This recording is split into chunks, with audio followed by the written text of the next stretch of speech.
Welcome to our server-side render timing tutorial in a Next.js application. Let's get started by first importing useEffect from React, which we'll use later for client-side operations. Here we're defining an asynchronous function named getServerSideProps. This function runs on every request and is used for fetching data and performing server-side operations before rendering a page.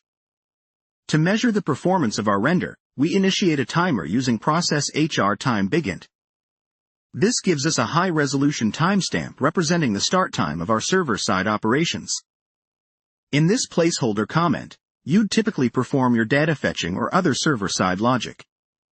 This could be reaching out to APIs, querying a database, or any heavy computation task required before the page can be rendered. Once our server-side code completes, we capture another high-resolution timestamp. This represents the end of our server-side operations.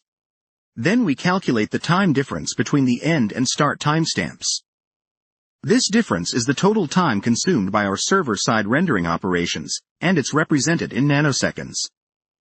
To make this timing information more comprehensible, we convert nanoseconds to milliseconds by dividing the difference by 1 million, and we log the result to the console.